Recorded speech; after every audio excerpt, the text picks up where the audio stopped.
Candace, it's a joyous occasion to move to a new home, yet the fact that you're here is unbearable to us. Please do not set foot in the new house. Without cooking skills or consideration and living while depending on your husband. Can you imagine what would happen if you were divorced? We want to avoid unnecessary troubles at the start of a new life. Unaware of the fact that I was providing our living expenses, my mother-in-law mocked me as unnecessary in the new home.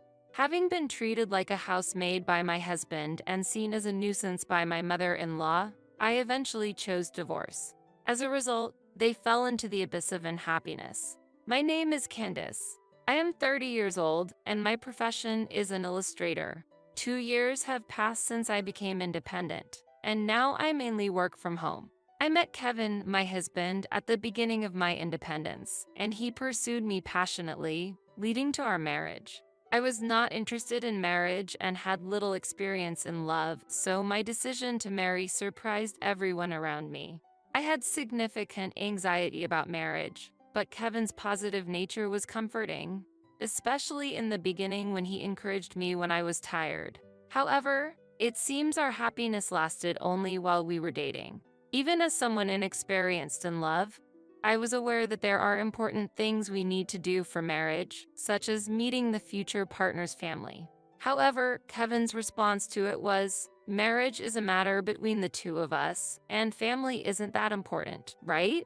He didn't seem very enthusiastic and rather appeared to avoid getting our families involved. I should have sought advice from someone at that time. However, since I was inexperienced in love, I thought it was normal and decided on marriage lightly. After that, Kevin, who was once kind, changed completely. Once we started living together, he attempted to dominate the household, didn't touch any household chores, complained constantly, and his financial management was sloppy. During our dating days, I was attracted to his passion for work, but after marriage, that passion faded and he became lazier. Furthermore, I was told he worked at a famous company, but in reality, it was a subsidiary, and his income was less than half of mine. Our marriage life showed ominous signs from the beginning and began to shake within a month. Another realization was the abnormal love my mother-in-law had for Kevin, as if he was her entire life. She is living alone, and her life seems to revolve around Kevin. She has pampered Kevin, her only son, since birth, and so he became incapable of doing anything without his mother. However, his mother prefers this situation, continuing to spoil Kevin, even at 30 now. When I first visited his family home after marriage, I was completely ignored, and his mother showered Kevin alone with affection. Seeing her wiping his face while saying, "Kevin, you have some sweets on your face," made me shudder. Kevin accepted his mother's overprotection as if it were natural, and I was just dumbfounded. Eventually, my presence was completely ignored. I wasn't even offered a cup of coffee. Disgusted by this coldness, I told Kevin I didn't want to visit again. Yet, he kept trying to take me to his parents' house. The situation continued unchanged. 2 years have passed since the marriage, and there hasn't been a day I don't regret it. Leaving all household chores to me, he spends his days on games or spends money carelessly. My dissatisfaction kept piling up. However, Kevin would say occasionally, "Cooking is hard, isn't it?" showing some concern for me. Initially, I thought he had a kind side, but now I understand the reality. Kevin secretly informs his mother that I don't cook and laughs about it. As a result, my mother-in-law takes his words at face value and despises me as a useless bride. Moreover, not understanding that I work from home, she sees me as a lazy wife who stays at home all the time. Ever since she learned about my home-based work, she started visiting unannounced. One day, the uninvited mother-in-law appeared again. Because Kevin gave her a spare key, I can't avoid her. "Candace, why are you zoning out when you have a mother-in-law? And what about the mess in this room?" I feel sorry for Kevin. "Since you're at home, you should at least clean up," she criticized, and I wanted to retort that it was actually her son's fault the room got messy. "Mother, as I've told you many times, sudden visits disrupt my work." I informed her and returned to my work, but the complaints continued unabated from behind. What a cold wife you are. What work? Is it all lies? You want to exclude me, so you resort to such fabrications. Kevin is being deceived by this terrible woman. How pitiful. The real victim here is me. You know nothing. I whispered quietly in a voice that wouldn't reach my mother-in-law. Eventually, my mother-in-law finished her lunch and even packed dinner in a food container to take home.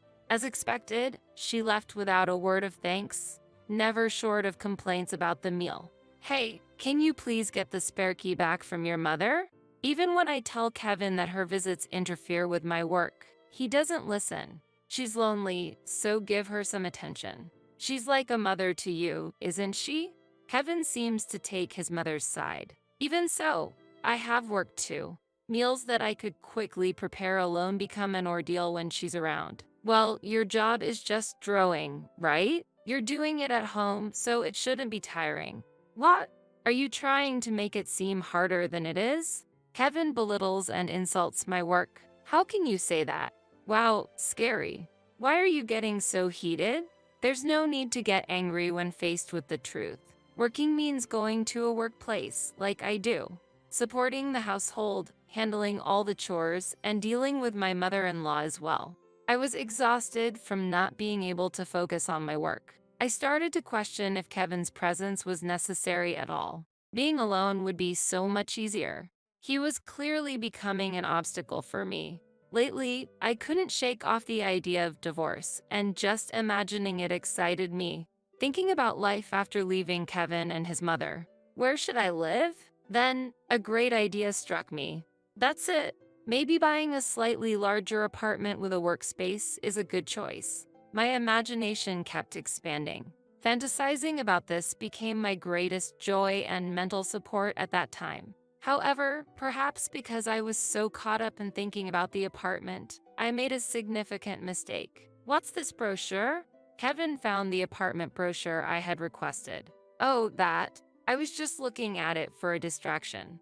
I tried to explain, but Kevin didn't seem to be listening and suddenly became excited. Wow. Are we moving? That's amazing.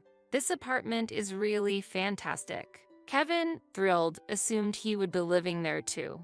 I panicked, thinking my consideration of divorce had been exposed. But I was grateful for Kevin's obliviousness. I was worried for a moment, but my desire for a larger space worked out, and his suspicion was averted. Kevin is simple-minded and acts impulsively. So, he immediately signed a contract for the apartment he liked in the brochure. Having already decided on divorce in my heart, I maneuvered to have the mortgage in Kevin's name. Wait, I wasn't planning on buying it. The mortgage should be in your name, right? What, you want me to pay? Suddenly, Kevin's mood soured. I'm self-employed and in my second year, so I don't think I can take out a mortgage.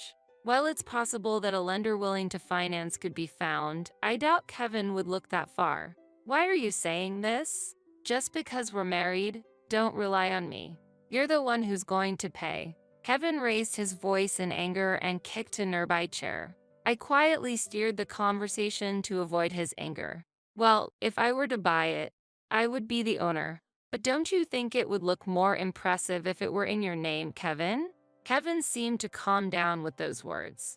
He's probably seeking the satisfaction of owning his own apartment. Then, I made the final push.